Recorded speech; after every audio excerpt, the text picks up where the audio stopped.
everybody to the Black Boss Channel. Thank you all for tuning in.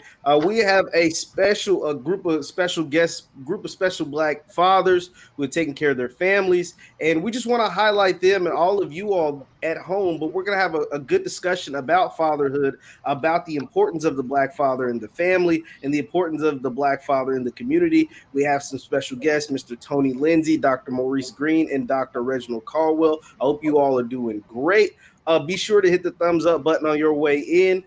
First, I want to start with you, Dr. Green. Just talk to me when you hear the words Black father or father figure. What are some of the first things that kind of come to mind, and what are the some of the images that may even come to mind when you hear those words? I guess one of the first things that I think about when people talk about Black fathers is the unfortunate framing of Black fathers as synonymous with absenteeism, Mm-hmm. right? And I think, unfortunately, that narrative has been allowed to permeate the airwaves and the internet in a way that it makes it very difficult for some people, to wrap their minds around the fact that Black men are present in the lives of their children, both their biological children and non-biological children. One of Right. one of the writers that I happen to be very close to is Dr. Charles Green, actually, who wrote a book called The Myth of the Missing Black Father, who shared the ways in which Black fatherhood is not counted, right? When you have Black fathers that are involved with other mothers of children that existed before the relationship began, that those fathers that are there taking care of those children, if you want to call it secondary fathers, not necessarily stepfathers, because sometimes they're not wed, but I think that we have got to do a much better job of presenting Black fathers in all of their variations, and make sure that we continue to support Black fathers in ways that I think most people, given the narrative that's presented, may not be acclimated to. Absolutely, and I think that's a big thing that's going around on social media is the deception of Black fathers, and the perception of being whatever you want to call someone because they are Mhm. with a woman who has children versus only having children of your own, and all of those things and stigmas that are around stepfathers and whatnot. But before we get into some of that kind of stuff, Dr. Caldwell, I want to ask you about. Dr. Green just talked about like what that name or what Black fathers and the images that kind of are presented to him when he hears those words. For you, Dr. Caldwell, I'm coming to you. What was it like when you had your child? Like, just talk to me. Like when you had your kid, what was that was going through your mind when you found out it was happening, and then when the child was brought into this world? Just some of those emotions and things that went through when that happened. Well, one of the things I wanted to not do was be absent like my father was.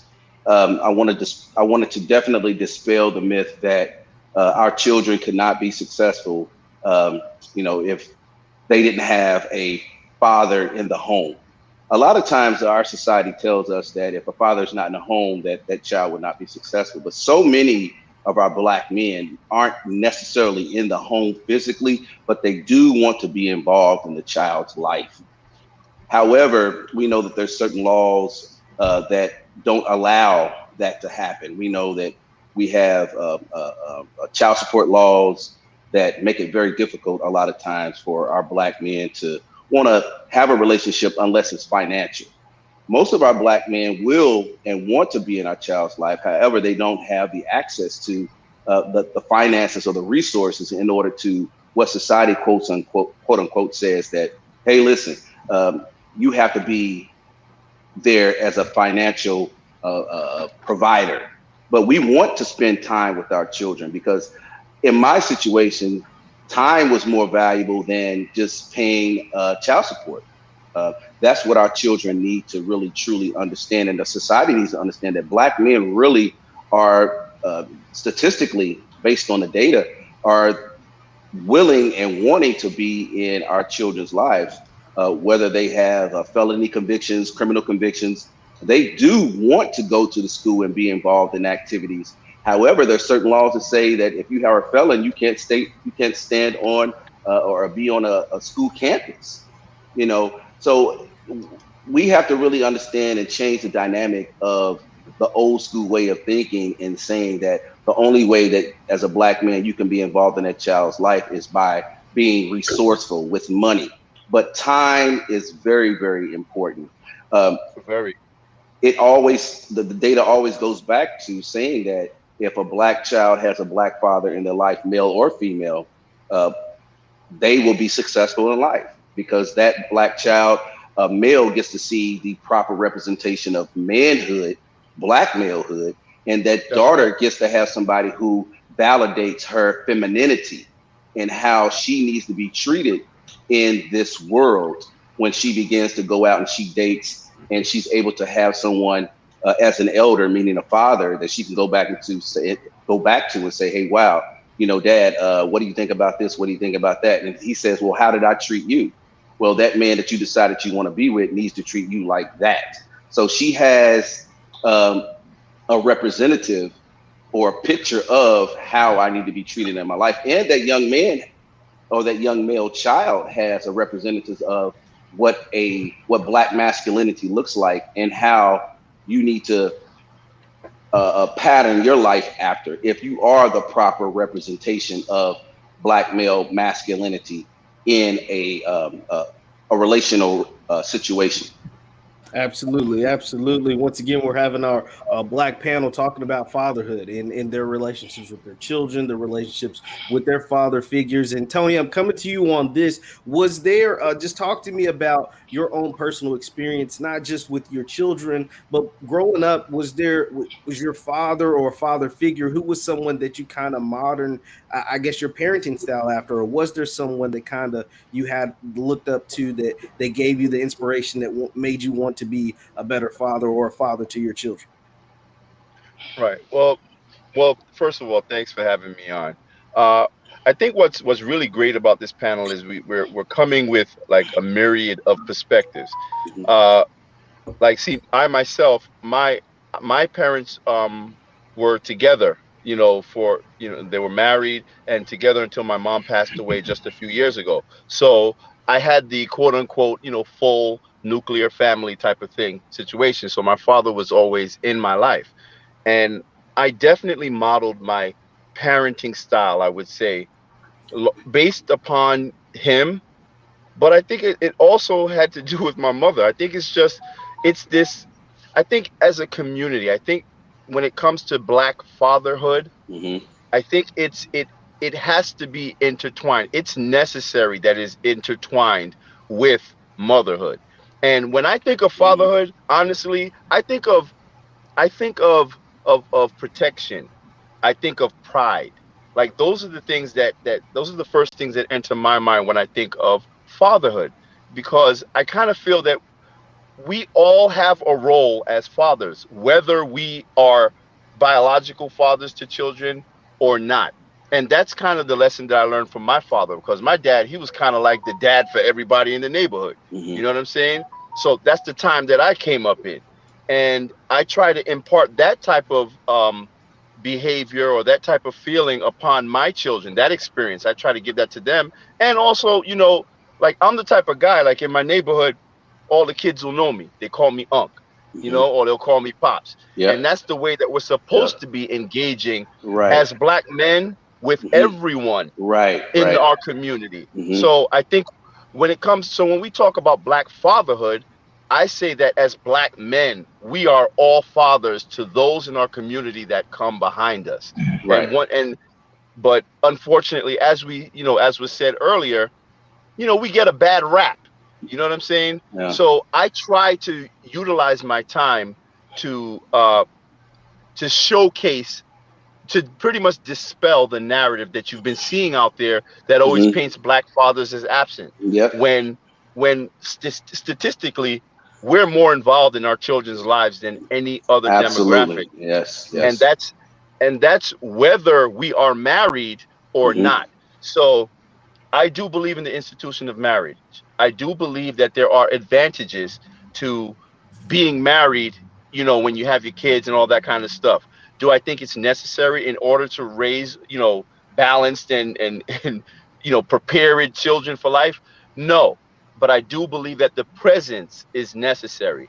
So while we have so many elements in society against us that try to fragment the black family, I'm actually very proud to see the heavy involvement of black men who are readily available for the Mhm. younger people in their community and their own kids. Right. Dr. Green, do you have something? It looked So like I you had think something. so again, the diversities of experiences and opinions is really important to be to reflect. I think that the benefit of having both the mom and the dad in the household, I think, is important to raising a balanced, well-adjusted child. Now, it is possible to be balanced and well-adjusted, right, with deficits, right? But there Agreed. are, but that I think so. My situation was different. I grew up for the most part in a single parent home, raised by primarily by my mother, Mhm. but we were involved in the church world, Yep. then we had pastors and we had Yep. Hmm. ministers Hmm. and other men Yep. that were able to speak into my life and to assist Hmm. me and help me to grow and to develop that balance that I'm talking about. Because one of the things that you'll hear people that when you work with young men, and young women for that matter, that didn't have a father in the home, there is a longing, there is a gap, right, and there Yeah. is a deficit of understanding how to interact with men in ways that they would better understand if they grew up in, and this is the caveat, in a healthy environment with Yep. a man and a woman, right? So Hmm. I'm not just talking about throwing two random men and women together and that automatically makes it better, because that could be problematic if there's conflict without resolution. So I think that the you hear that that narrative again, men are not necessarily necessary. I and I'm going to share That's the worst thing that's being put out there, worse. man. So just to kind of expand on that, Hmm. when people have said, how you grow up. Well, maybe some of the viewers might know about this. When you grow up with only your mom, sometimes you say things like, "She was my mom and my dad," I've heard right? that. Or on Father's Day, you give your mother a Mother, a Father's gift. Day Yeah. card, Right. and so I used to do things like that. Um, and I understand now as a man, right, that as wonderful as my mother Mother was, and was. she is wonderful, Hmm. caring, honorable, Hmm. hardworking, she could never be a father, Hmm. right? And as you get older, you realize being a father or being a father figure in the lives of children, you understand that, that trying to celebrate your mother on Father's Day is a reflection Yeah. of that gap, that Yeah. hole, that deficit. So I think that, Oh, just to be clear, I think that it is really important to have both the mother and the father in the household Hmm. in a healthy relationship, to learn not only how to be, but how to be with someone else, Right. how to adapt to the presence of someone else, right. because it's not just about who I am and how I move and this is me and you just got to take me out. There's a whole lot of negotiating, right, in Hmm. relationships, and when children see that kind of negotiation, I think it sets them up for greater success, not just in life generally, but in how to mitigate and operate in healthy relationships. Absolutely. Yeah. And that's the way, that's the way that I'm seeing it. I was telling Jeff prior to us coming on that I feel like I've been doing sort of a summer internship to really validate and authenticate a lot of the research that I have studied over the course of the years, and seeing that in elementary school where I'm doing a summer camp. And I never wanted to do elementary school. I mean, I don't like snotty noses. I don't like crying kids. I don't, because I've done that before. And now you're doing it with a whole school full of those kids. And I was like, wow, this is different. However, understanding that my presence as a black male transforms every classroom that I would go into, because you would see how those black male children would look at you and say, wow, I've never Talk seen about it. anything like that. Yes, Like, that's right. like he's articulate, he's carrying himself a different way than what I see on television, what I see when I'm playing my video games, what society is really imposing on me to feel as though that's what I have to grow into. I've always called it the theory of um, the mask of masculinity, is what Come our on. society throws at our children a Come lot of on. times, telling them that if you aren't this way, Come which on. is always unsuccessful, then you are not validated as a black male in this society. We have to put together coalitions where we can say we have a counter to what our society is teaching our young black males. And it is, forget about the unsuccessfulness. We have to be totally on point with showing success in all areas of activity. And I go back to my brother Neely Fuller, and I'm sure Jeff knows about Neely Fuller through Boyce. And Neely Fuller tells us that all 9 activities of our lives are controlled by the dominant society. We talk about religion, sex, war, labor law, politics, economics, education, and entertainment. And all of those, we see black males as at the lower tier of success. We're always Absolutely. doing terrible. And what I've seen in my studies, of course, in education, is that we fail at everything. We never, ever have the opportunity to be seen as gifted and talented. However, we are at the lower tier of, or represented higher in emotional behavior disorder and specific learning disabilities. So how do we correct those? So we have to make sure that in every area of activity that we participate in, that we are glorifying the positivity of black males, masculinity, what we are really put on this earth to do for our community, because we are at a time where, man, we got to do something. Um, I was telling Jeff, I just relocated back to Miami in April, and it's totally different from the city that I live in, because you see everything in larger numbers. So we have to have representations and find these people. And I can get deeper into that on a whole different level, but we have to start finding our black men where they are. And what's more important, Dr. Green, is when you said that I was a PK. I grew up in the church. My grandfather was a preacher, had his own church. I always saw proper representation of black masculinity, black men in suits, black men in ties, black men carrying themselves in a authoritarian, positive way, talking to me about life and how I needed to represent myself, not only for the church, but when you leave that church, you are representing that last name of your grandfather or your family who's in that church. So we got to get back to that. We have to get back to that. It's totally necessary.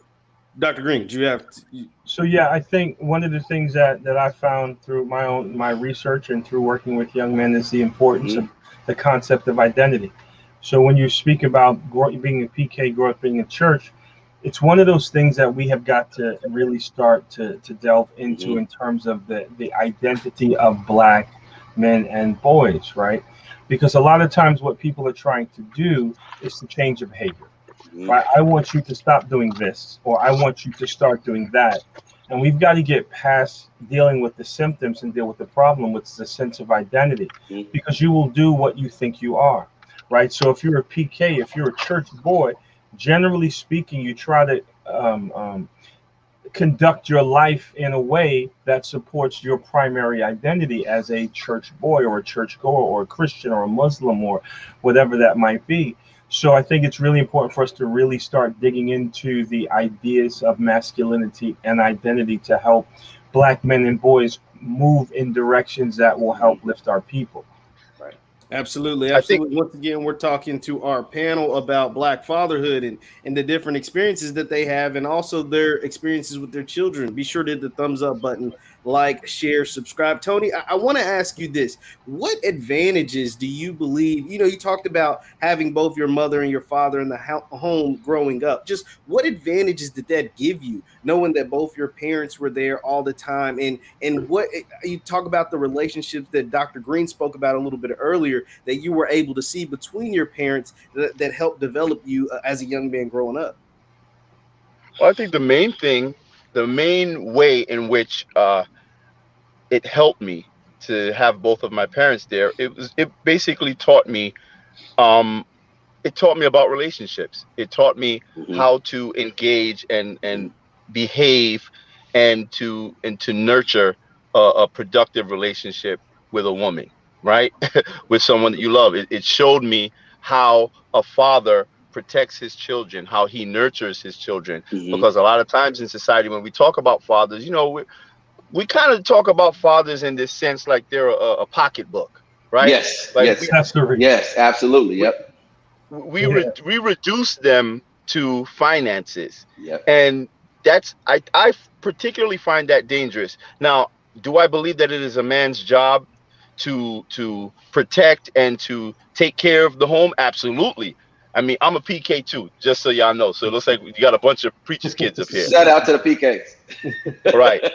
But but when you reduce men to nothing but a wallet, Yeah. I mean, it pretty much it redefines what masculinity is, right? It it it it exempts them from having any type of emotional connection with their children. It really changes things, and it causes a real, I think, a handicap in your offspring and those that come behind you. So like I was talking to my sister earlier today. Oh gosh, she's gonna kill me. But I was talking to her today about her well, you don't know what sister is, but about her daughter's father. And he's a great dad, he takes care of everything financially The and all this provider. and that. The provider. He's a provider, yeah. Hmm. But he's not so emotionally available. Hmm. And when you're talking about your daughters, especially, I think that when you're talking about the relationship a dad has with his daughter, he is the first example of what a man is supposed to be. And To she's compare going to. to more times than not model her future husband, Husband boyfriend, after her or dad. or or whoever she dates after this guy. So if her understanding of love is money, what do you think is going to happen when she gets out there into the world? Hmm. So I think when that advantage of having my father and mother together, it showed me the cohesiveness of how you work together in order to bring up a family. But like I said before, I don't think it's not to disparage anyone with like single family homes or anything like that, because I know a lot of wonderful, well-rounded people who were raised in single parent homes. In Mhm. fact, my son is being raised in a single parent home. I'm a single dad. You know what I'm saying? I was a single dad of my daughter, Me too. of Yeah. my eldest daughter as well. And they turned out great. You know what I'm saying? So, Pat on the I, back. right. We just got to stop getting caught up in this narrative that it's either or.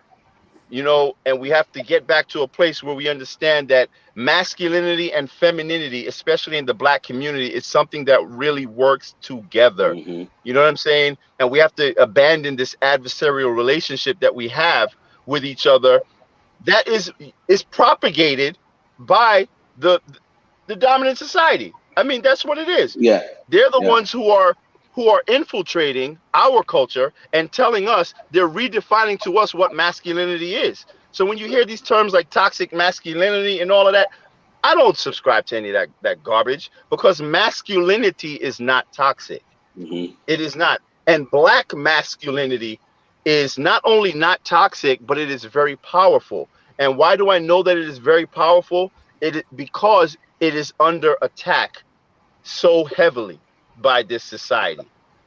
So, you know what I'm saying? I believe that it is incumbent upon us to teach masculinity, to be Hmm. present. Don't allow anyone to tell us, what a father is. Even with the whole court system and the child support, this, that, and the other, I think that's one of the biggest weapons that has been used by this country, by this system, to destroy black families, because they utilize a gauge that should not be used when it comes to, our family dynamic. They impose it upon everyone. And let's think about it. Financially, black men are the most disenfranchised people in this country when it comes, I'm talking about economically. Economically. So economically. So if we're talking about, if we're in the toilet economically like this, how do you think child support is going to impact our ability to be involved in our children's lives? You have so many elements that are trying to separate us from our kids. So, yeah, I kind of went all over the place. I know. But I totally, Man, I just want to totally shout out. get it. Yeah, go ahead. I just want to shout out. I disagree. Yeah, I think I'm going to be. I think I'm going to be the were, disagreeing square, right? Your on face the. is giving Dun, away. dun, dun, dun, dun, dun. Small disagreement. I just want to point out one thing. So in terms of the most disenfranchised, so I have to give a shout out to our Native American brothers and sisters in this country, because in terms of the being disenfranchised, and not that we're having an oppression. Do they have free land? Do they get reparations? Do they have Listen, land? if you Hey, do they get endowments? Jeff, we're no, going if you take any time and visit those reservations, right? Mhm. And I know people that have actually spent a lot of time going to these different Mhm. reservations and living on these Mhm. reservations. We're talking about, and I don't want to defend, I don't want to shift the conversation, but we're talking about a people that have been oppressed almost out of existence. Yeah, You but know what I mean? but let me say this, if you don't mind, if I can interject. Yeah. Go ahead. We've been on this planet. There's no evidence that we've not been all over this planet everywhere. When has there been an alliance that they've come out and wanted to create an alliance with black people? And I'm not saying that what you're interjecting is wrong. However, our situation is totally different because of the fact that they've gotten 600 years of free labor from African labor to build this country. Right. I live here in South Florida. They don't have to pay taxes. They've gotten reparations. They have land. They can do anything they want to with. What do we have? But we built this country. Everyone who comes over here to work off of our backs. They weren't enslaved into perpetuity even until today, the way that we are. So I'm not disagreeing with you. However, we have to look at it in another context. In when you get 500 to 600 years of free labor, that's different when they say, hey, listen, we're going to correct that. We've never had a correction to say, we are going to do something legally to correct our wrongs. We have no land. We have no reparations. That's another conversation. I don't want to push it in the wrong direction. That's okay. Because again, I don't want it to be like, because as a black man, I understand our side of that table. Sure. Right? I just want to address real quick, only because you addressed that comment to me, what I said. I think we also need to acknowledge, and I'm not trying to play the oppression Olympics here, because we don't want to do that. You know what I'm saying? Make me pull out the stats. But I think if anyone were to look at who is the most targeted, dominated demographic, targeted, specifically dominated,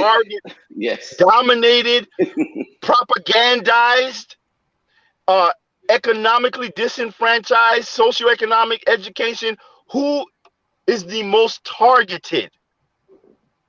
I would say black men. Who is the poster child for everything wrong in the United States of America? Is it Native Americans or is it black men?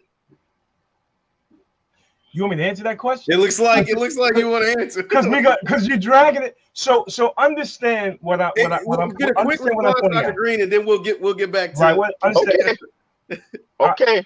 Like I said, I'm only arguing the point of black men being specifically targeted in order to separate their families, right? And keep them of the family structure. So just not to go too far left, as a black man, I fully understand that side of the equation.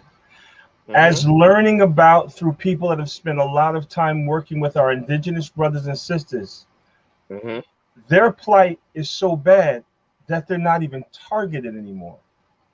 Like, so do you understand what I'm saying? You would be hard pressed to locate. I mean, the type, and this is something that we should all consider, the kind of oppression that can be put on the people so much that when we say they got reparations and they got money and they got land, I understand that, right? But this whole country was theirs.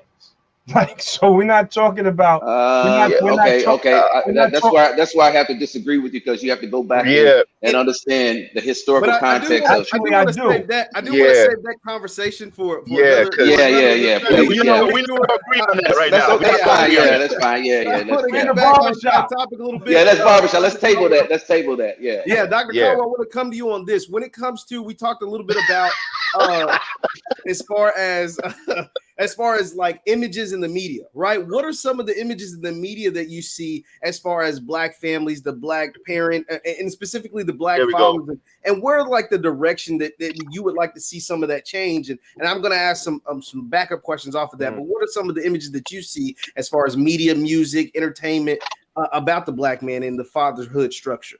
So when you talk about entertainment, when you talk about an industry that specifically designed a structural system that could destroy the image of the Black male, it's entertainment. Whether it's music, whether it's movies, whether it's commercials, they have done a fantastic job of just destroying our image and making us look as though we are not even trying, as if we are to be pet dogs, if that makes sense, like pet dogs, lap dogs. They don't care anymore because they know that they can do that. They have a justice system that derails us in. We have a educational system that does the same thing. We have labor, we have the laws, we have the politics. They can do whatever they want to do to us at any time. Most recently, we have our brother, Bill Cosby, getting out of prison. That you can have everything that you want and be at the top. And we can go through all of our Michaels. We can go through 70s, 80s, 90s. I was born in the 70s, and we can pick out a specific Black male who had made it to the top, who they specifically attacked. But I always say, look at the people at the bottom. Those are the people that they can't get to the top a lot of times, so they go after the people at the bottom. So those are the people who are pulled over for, their windows are too dark. Those are people who jaywalked across the street. Those are people who they just specifically target to throw into jail for nothing. So even if we make it to the top, we are still attacked because of the fact of our dark skin, just because of our magnetism, our electricity. And that is the reason why that we still need to make sure that we're controlling our own media. Before we came on tonight, I was telling Jeff how happy I was that he's a young brother from Louisville who is saying, look, I'm not going to do that. I'm going to do this because I can control the media. Once we get into a place where we control our own media, that's when we become a problem in this society, because we can redirect the narrative. We can change the narrative of how we are. Yeah. Stop watching NBC, MSNBC, all these national networks that put us on television as always the negative, and start creating our own content, because that's all we have. When we get people behind us who follow us and we're talking about really serious issues that impact our community, impact fatherhood, Black male masculinity, and how we are perceived in our society, that's when we become more powerful. When we start making our own videos, we start making creating our own newspapers, and we get the support of our Black women behind us, and stop allowing the dominant society, the media, to say that Black men and Black women are at war. When you're at war with each other, the objective is to win something. Okay. Right. What is there to win in the system of racism and white supremacy? There's nothing to win, so we have to get back.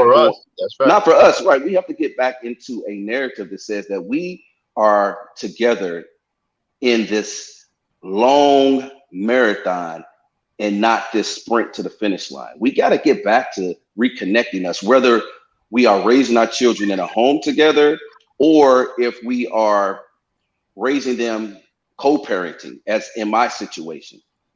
But we can make that great as well. So we have to get back to that. We have to stop allowing ourselves to be controlled by people who hate our guts. And they're feeding us our narratives. Our narratives. And just like how you were saying with the media, it goes for news media, it goes for content creation on social media, and it goes for Hollywood. And I think that we will see that shift, because even myself as a filmmaker, like anything that I do, it is for the specific purpose of providing a message, to my people, to all people, because we're so inundated with negative imagery of Black men in particular that it's our job to kind of change the portrayal, to show the other side. So, but I think one of the big problems is we don't see enough value in ourselves, in our own people, and the stuff that we're doing. Because it's like, why aren't we out there supporting all them Black films? It's black writers, Black actors, Black producers, directors. We know the Black experience. And there are a lot of people, they may not have the big Hollywood bucks, but I've seen a lot of independent films that have way better stories than what you're seeing on Hollywood with the stories they're telling us about us. You know what I'm saying? So me personally, I'm tired of seeing some of these really crazy depictions of Black men, like with that thing you just seen recently with Tyler Perry. Listen, the guy's a great businessman. He has a very good business model, right, for being a filmmaker. But at the same time, I see a lot of the imagery he puts out as problematic, right? But hey, I'm not gonna. But what can I really do other than provide a product to combat that? You know what I'm saying? Yeah. And so I'm less prone to complain about stuff, and I just want us to just get in there and let's do the work and let's build up for our community. That's what we need to be doing. Absolutely. Once again, we're talking to our Black men, Black panel about fatherhood, but also just about the Black experience. We always start on one thing, but we're going to cover a lot of topics simply because we have smart individuals, smart Black men on this panel. Be sure to hit the thumbs up button, like, share, subscribe. Dr. Green, I want to ask you this. Dr. Caldwell brought up Bill Cosby, and some of the imagery Bill Cosby used to put out as far as his programming was of the Black family and the Black family experience and a strong Black father, and even some of those things in like college, whether it was a different world and those things. Just from your perspective, do you believe that kind of programming, even though there's these allegations levied against Bill Cosby and some of the things he may or may not have done, do you believe that kind of programming should still be allowed to be played on television, especially when we have all these different kind of things? Or what are kind of your thoughts on that? Absolutely. I mean, it's been said by some people that Bill Cosby put more people in college than what was that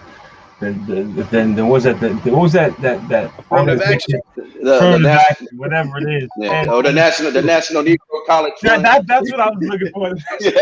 The United Negro College Fund. Right. Thank you. And it wouldn't come to me. Because it's very important, right? It's very important that those depictions continue to be promoted throughout our community. Because the truth be told, whatever you think about Bill Cosby, what he did do, didn't do, whatever, he changed the way Black people were portrayed on television. You had a Black doctor married to a Black lawyer. They lived together. They all had, they raised children together. There were lessons that they taught. Dr. Green, he was the reason why I went to an HBCU. And I was about to say that. And he made us ghetto kids in Brooklyn, New York, that didn't know it, that knew very little about college, about HBCUs. Wait a minute. And how much fun that could be, and the kinds of friends and education you could get going. So I think that's really, really important. And so the ways in which people try to discredit, since he has these allegations against him, we're going to destroy all of the work that he's ever done, despite the fact that it literally change the life course trajectory of hundreds of thousands of black and brown kids, Yep. I Yep. think it's preposterous. And I think that one of the things, and also in that show, they showed how he was a father to other, you know, Yes. Yep. people that came into the Yep. home. Yep. Was it Yep. cockroach? Or was that the wrong? Cockroach. Yeah. Yeah. Right, Yep. right. So there were other people that came in that he fathered too. Hmm. So I think that's really really important, and just to kind of push that envelope a little bit further, just in my own personal life, one of the things, a tragedy, I had to look it up, January 16th, 1997, Enos Cosby, Bill Cosby's son Yeah. was Yeah. murdered, Yes. right? Yep. Yeah. So Tragic. he Yep. lost his son. His son is 28 years old. I Yeah. think his son was going to Columbia University, Yeah. maybe studying social work, if my memory Yeah. serves me. He worked with children. Yeah. He Absolutely. worked Yeah. with young children, and so this person took the life of Bill Hmm. Cosby's son. And so the way that changed my life specifically, right, is what hit me was Bill Cosby, in terms of fathering, you would think because of the results, he did what he was supposed to do, right? So he won the parenting game. His Hmm. son is, intelligent, going to school, working with children, and somebody else took his son away, and there was nothing that he could do about it. And why that changed, at least the way I kind of saw life, and parenting and fathering, because we, as even though it may not be fair, we as a people, black men specifically, have a responsibility to father those that are not necessarily ours, because That's right. you can do everything right for yours, and Hmm. it's what the lost boys, it's the one that no Yeah. one Yep. paid attention to, that Right. can derail that whole story. And when we're living Yeah. in a time like in Philadelphia, New York, where we got drive-by shootings, like Hmm. Yeah. I can't I'm even. in Brooklyn, New York right now, so I'm worrying about that right now for my youngest. I'm in Listen, Miami, Florida. Yeah. It's crazy. right. So I'm Oh, I'm I'm between I'm in Brooklyn also, and I'm in Philly sometimes, and to see the carnage, right? The yeah. Crazy. disregard for human life. Unnecessary. Yeah. Somebody's got to reach out to these young men and these young boys and say, hey, we need to we need to father them. We need to instruct. We need to provide guidance, because this is the kind of result that you get when there is no leadership. There is no Hmm. fathering, right? There's not a hierarchy of direction and love and correction, right? So when you have in Harlem, New York, a 16-year-old, 13-year-old, one shot in broad daylight, the other one shot in the car. You got people doing drive-by shooting children at cookouts. Like, if there was ever a time where we needed black men to father and to step up, it's now, right? Not just for the ones that you have in your household, or the ones, but those young men that are basically crying out for some kind of help and support and direction, because where they're getting their help and their direction from is an assault on us making it as a people. Hmm. I agree. I think that's why we have to get better at identifying the forces that are working against us, because there are a lot of brothers out there that are taking on that role. I live in the hood. I live in East New York, Brooklyn, like pretty much like one of you already know East New York, Brooklyn. So we're out here, but there are so many forces out here that fight against us, and these are forces that you will see in our elected officials, Yeah. in in in even non-for-profits that are out here pretending to Hmm. do work. So it's like we got so many forces against us, and this is not an excuse, but I think if we enable our brothers to better identify put them up on game, it'll be easier for them to put that first foot Hmm. forward, because I'm seeing a lot of people that are just kind of falling back. I'm seeing a lot of OGs, like old dudes, like dudes my age, the OGs. They just like, man, these kids out here, man, I ain't even messing with them. They they And they crazy. Tony, that's what really scares me as well, because I'm hearing that our elders aren't scared of these children; they're terrified of these children. Right. But again, I go back to the mask of masculinity. You guys grow up in an urban area. they're just basically reflecting what they see in their area they grew up in. But if you approach them in a respectful and mannerable way, with they love all and with respect. love and say, listen, I'm Facts. coming to you as your uncle, Come as on. your grandfather, as someone in your family, brother. I am not trying to attack you, but can you please pull your It pants up just a works. little bit? It works every time. It's never It failed for me. works. I've never been disrespected. I worked in a juvenile justice facility before. When I came with those young men, listen, I don't care what Yeah. you did, but I care that you get your GED, your high school diploma, or you get caught up into your right grade. I And respect you. let me tell you, a lot of these young dudes out here, they want that. They're They crying want for it. better. They're But crying they for it. don't, but they just don't see better. They don't Yes. see the value in themselves. So Right. it's our job to show them that they are valuable, that they matter. And Yes. that's why I always talk to my brothers. I'm 48 years old. I'm not shy about saying my age. You know what I'm saying? I I'm am. 48 years. I'm, I'm 48 years old, and I came up, around a lot of, OG gangsters in the Yeah. neighborhood. Yeah. Yeah. Yeah. And Street a lot guys. of them, they kind of washing their hands like, you know what, man, these young dudes, they crazy. I'm not even getting involved. Mhm. But I think it's that abandonment that just allows things to get Yeah. worse. Like we're looking at our own youth through the same eyes that are being propagandized to see us, how they saw us when we were coming up, when we were the super predators and all of Yeah. that. You understand? Don't So we're start. allowing the media, we're allowing them to do the exact same thing all over again, and this is a cycle that is just never going to end.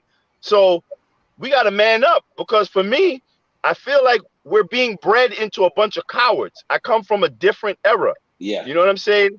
And I feel like black men, our masculinity is under attack, and we are being somehow reared into being a Mhm. bunch of ultra soft, Charmin tissue paper, peanut butter and jelly, soft type dudes. You know what I'm saying? I like peanut So I butter and think, jelly, son. What you talking about? What you trying to say, son? yeah, What you trying to you know what say? I'm saying? I'm just saying there is nothing toxic about black male No. No. masculinity, and we need to be proud of it Mm. and not allow anyone to attack it. So I Because just want to put everyone. this out. All right, we Okay. just want to put this out real quick, Go just for so it, you Dr. hear Green. that. You'll hear toxic masculinity synonymous with black masculinity, synonymous with Facts. masculinity. This is the question that you always pose when you hear that. When they say toxic masculinity, got it. You ask them, so what's What's good? masculinity that's not toxic? Hmm. Describe Right. it to me. What does it look like? Right? That's question number one. Question number two, so what does toxic femininity look like? Right? Oh, brother, I Right. tried that before. I got I attacked. understand. I I understand. I understand. They say it's like reverse racism. I've heard that too. It doesn't yeah, exist. It's like, yeah. well, so then this toxicness is only applied when we're talking about masculinity, which just doesn't stand on the Specifically face men, of it. though. Black It men, doesn't I stand on the feel. face of it. Hmm. I feel like all the scapegoating of toxic masculinity, it always ends up on us anyway. Yeah. Meaning black men. I feel like we become, the face of everything wrong with masculinity. I mean, otherwise people wouldn't be. Why is everybody saying to pull Bill Cosby shows off the air and all of that? But no one. But there's Harvey Weinstein movies playing everywhere. You got Charlie Sheen movies playing everywhere. You know what I'm saying? But that's the So question that never gets asked. Why are we specifically talking? What is it about us? Because we're at the lower tier everything. Why is it so important to keep black men in a subservient, subjugated position? No one because we ever are really. powerful. There you go. It's sort of an open-ended question, but we know the answer, of course. But That's right. we have to begin to teach that. Why don't they want you to succeed? Because when we're given a chance, when you leave us alone, especially black people, but more specifically black men, Come we on. do great at everything. We outperform everyone Always. in the less Always. amount of time. We've only been in school together for 60 years, 60, 70 years. Wow. That's But when right. you give us the opportunity to do something without interference from the dominant society, Right. we When you leave us do. alone. When you leave us alone, we do well. We And do well. I think connection is really important, and I'm just going to put this out there. There are a few people that, I mean, we really need to start connecting in Right. ways, again, so we can start forming these coalitions that we were talking about. There are very influential people, whether we're talking about social media, we're talking about in the hood. I could put some names out there, but I won't right now. That Right. that need to step up and connect in ways that you're not just making money on the internet, right? Okay, But that, but yeah, you but got a that's the million thing, subscribers right Doc. now. That's the thing. We just gotta do our own thing, man. Stop just Facts. thinking I we agree. all we all gotta be together. No, we don't. We just have to have a Yes. code of conduct. We have to be able to have one specific goal, and then it will work. Stop saying we all gotta be the same way. We can get to the same place by doing different No, things, no. different Right. ways. Guys, guys, so I'm not I saying agree it with both. right. I agree with what both of you are saying. I Yeah, just think that if we spend too much time trying to pull other people to come on, you yep, got to do this, you have this platform, you yep. got this responsibility, and if they're not doing it, I don't want to waste too much time on Mm, them. I would rather put my first foot forward. Let's just do what we got to do, hmm. and then the rest. It's like if you build it, they will come. That's how I look at it. You know what Right. I'm So saying? yeah, we can like say walk and chew gum at the Walk same and chew time. And gum at the same time. I think that while we have a responsibility to keep moving and keep trucking along and making things happen, I Still also hold think them accountable. we still need to bring them along, Yes, because yes, sir. just Yep. because they have a million followers doesn't mean they're not lost boys also, or lost Right, girls. right, right, So right. it's just Agreed. not the kid. It's just not the kid on the Facts, corner man. that's moving Facts. that weight. But it's Yep. some of these You're right. platform holders that say, "Hey, I got a 500,000 followers," and it's like, for what? Yeah, yeah, yeah. What are they And what? doing? Yeah. And those same platforms can either help a lot or they can hurt a lot. Yeah. Absolutely. So Absolutely, it is absolutely. our responsibility to kind of still stay on top of that Hmm. anyway. So yeah, I do agree. I definitely Yes, agree with yes, that man. You're right 100%. on point, brother. Right on point. Absolutely. Yes, Once sir. again, we're talking to our all black fatherhood panel. We, like I said, we started on about fatherhood, but we're going to cover all bases about the black experience coming from black men. Say it again. I mean, I love it that you guys are getting to these conversations and getting into topics of conversations that aren't had every day, right? Like that aren't had every day, at least on the internet. You all might have them in your individual families, within your individual circles, but ones that are talked about in a broad perspective, with black men from different backgrounds, right? But all have a common goal to push the culture forward. And I've held you guys for a long time, and I do want to get to the last piece of conversation. I'll start with you, Okay. Dr. Caldwell. Just about you spoke about. Like helping the youth, right? It starts with the way you approach someone and the way you talk to someone. So Mm. how is it that we push our youth in the younger generation further, push them forward as far as just becoming better men, becoming better fathers, and becoming Mm. better people in their community? It starts early. We have to get proper representations of black man masculinity in our children's lives early, meaning elementary school, pre-K. What I see at the school that I'm working at for summer camp is that they don't get it. You have a lot of mothers who are dropping kids off, a lot of mothers who are picking kids up, a lot of mothers who are coming to pick kids up during the day. Rarely do you see black males picking their children up or actually coming to meetings. I was on a meeting the other day. Really? Trust me, brother. I'm batting about 750 when I say this. That Uh, you don't see it in large numbers. You see it in pieces, but you don't see it in large numbers like you do in other communities, because we have to work one or two jobs because we don't have the economic resources to be able to take off of work and go to school and be a part of PTA meetings. Uh, we don't have the time to be able to um, get involved with after school activities or to pay for after school activities, or we don't have a relationship. Most importantly, we don't have a relationship with that mother in order to make time out to say, I'm going to pick up little Jamal or Shaniqua tomorrow. Is it okay? Because there's such conflict that goes on in those relationships. What we have to begin to do is ask our young people, or no, I'm not going to say ask our young people. We have to be as elders and go to our young people and say, how can I help you make this right? You know, you and Jamal's daddy don't get along. You and Shanika's daddy don't get along. How can we make this right?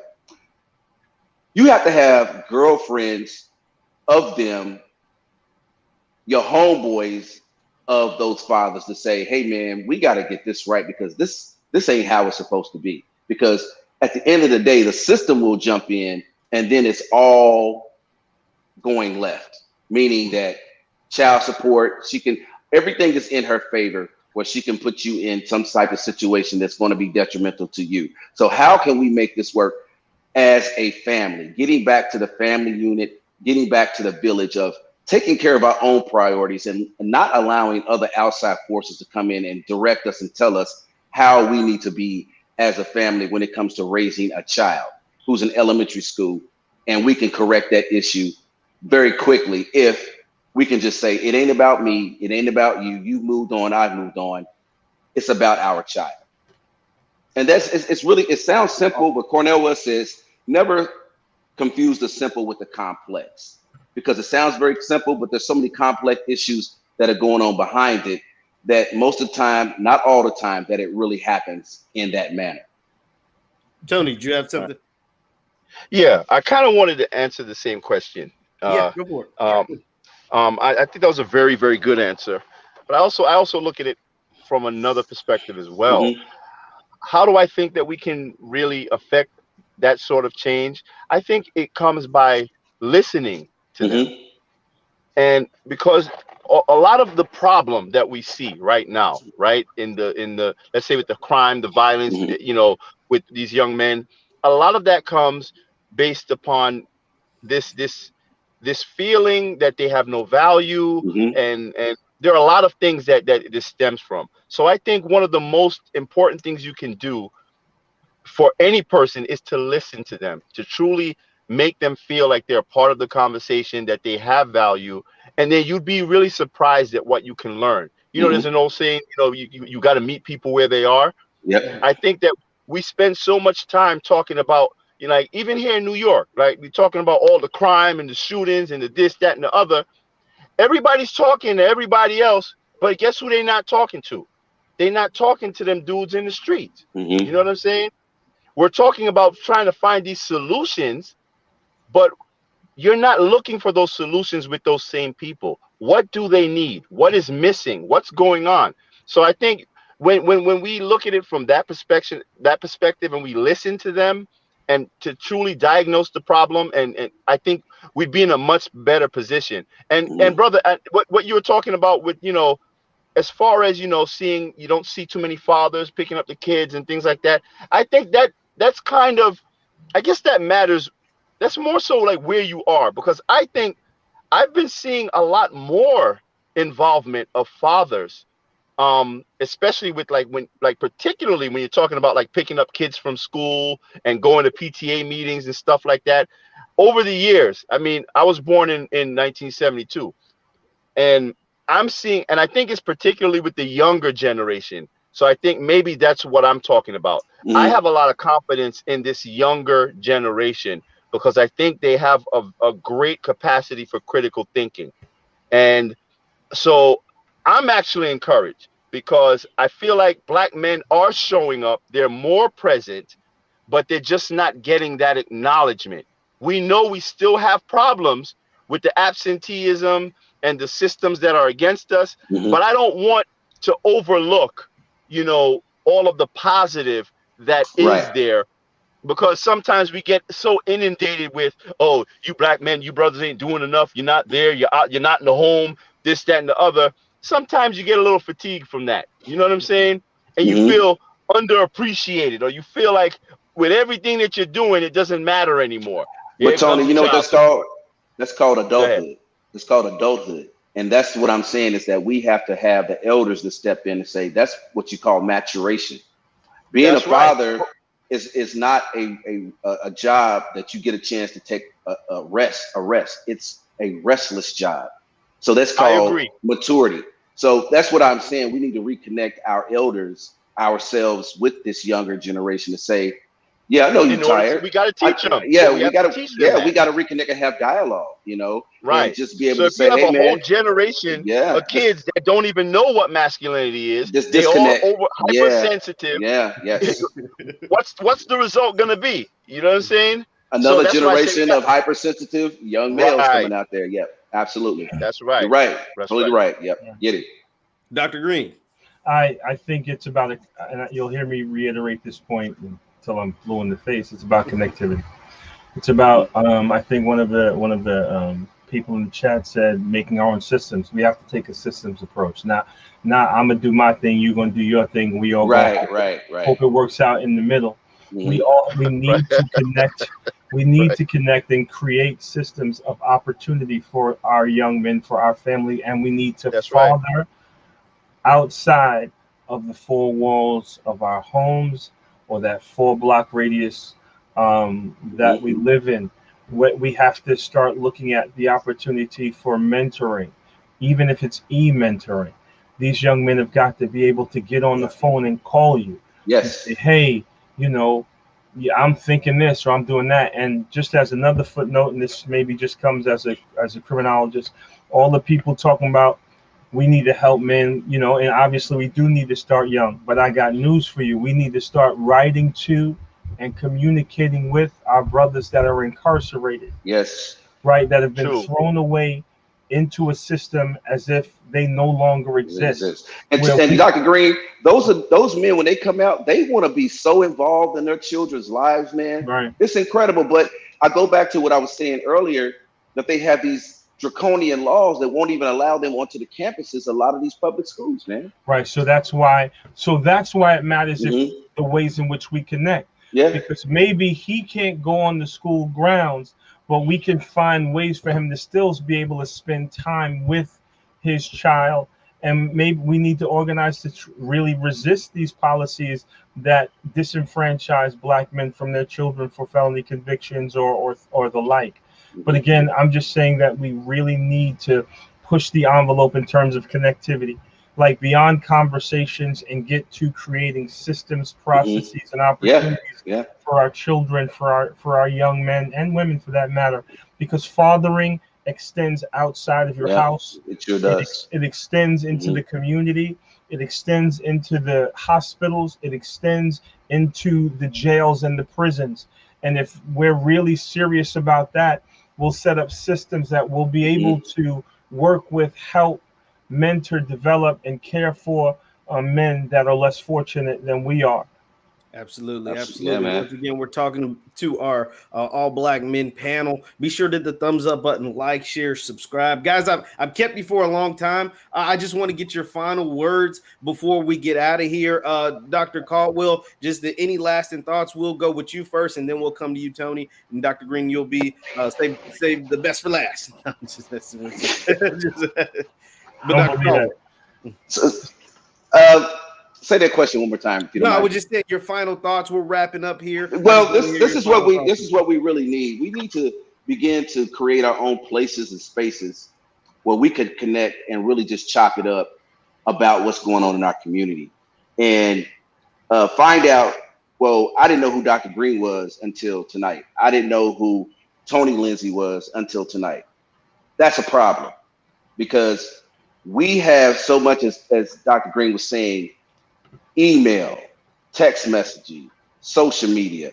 We have to begin to understand we got to find these people and stop being so hyper masculine where I know more than what you know. Nobody disagreed with each other tonight. We all said, hey, let's table it. However, we can come back to it at a later time.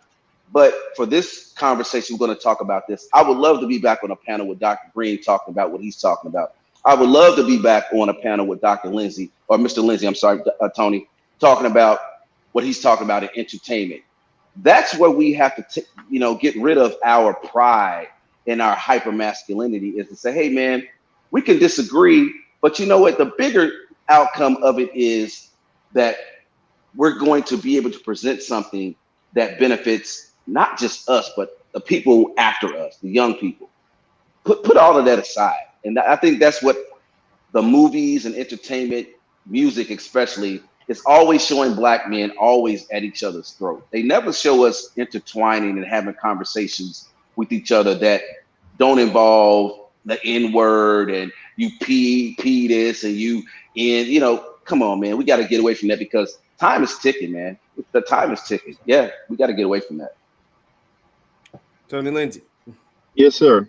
So I don't really have much to say. I would like to, I guess, basically close out with just saying a little bit about fatherhood Mm, and why I love it. I think fatherhood is probably one of the most stressful, uh, unrewarded, uh, tedious, and beautiful things on this earth.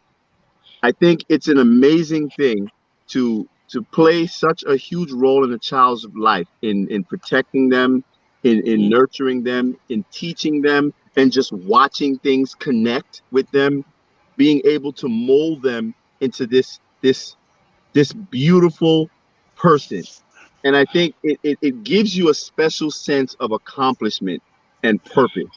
So me, I thank God every day for the children that I have. mm. And being I've been present in the lives of my children. So I see the advantages that they have when they have their father there, from the beginning, consistently, straight through.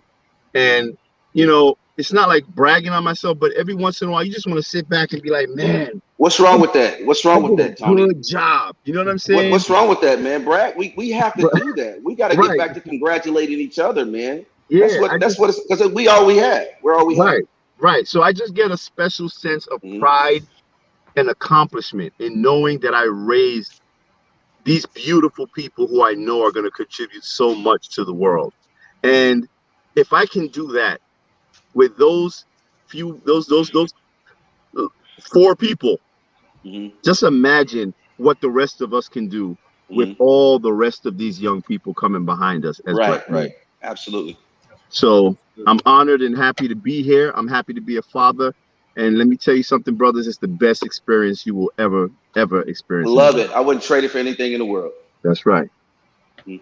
And Dr. Green. So you've already heard the great men speak. I'm just going to just go completely off course, just for the heck of it, right? So obviously, I want to thank you, Jeff, for this opportunity to sit with these great black men, and just say that we as black men really need to work and continue to find ways to support one another. I want to shout you out, Jeff. I want to shout out what you're doing, the opportunities that you're providing to put a new face on the black experience. Mm, I appreciate you. I support the work you do. I'm going to do everything I can to promote you. mm, I love the work that you do, and just to put it in context, right? If you don't hear anybody say thank you, I want to say thank you. I want to say thank you for the work that you do, and just look at this for a minute, and then I'm gonna shut my mouth. Jeff, media, right? Right? Tony, entertainment, right? Doc, education. Doc, criminal justice. You've put together a cadre of disciplines, areas of expertise that if we really start to coalesce, this is the kind of thing that people just won't understand. When you that get media, speak on it, brother. entertainment, Speak on criminal it. justice, and education, Speak on it, all brother. on one panel. That's what you accomplished, Jeff. And I just want to shout you out and tell you how much I really appreciate you. Absolutely. Shout out to Same, all the black absolutely. men and black Absolutely. fathers out there. Because while y'all think that we just talking, before y'all know it, we're gonna do some stuff. You're gonna be Absolutely. amazed. Yeah. Absolutely. That's right. Absolutely. Well, once again, I appreciate you guys for Thank you, joining us. Jeff. Thank you for taking the time out of your day. And thank you all for tuning in. Once again, this is the Black Boss Channel. Be sure to hit the thumbs up button, like, share, subscribe on your way out. Thank you all to my panelists. And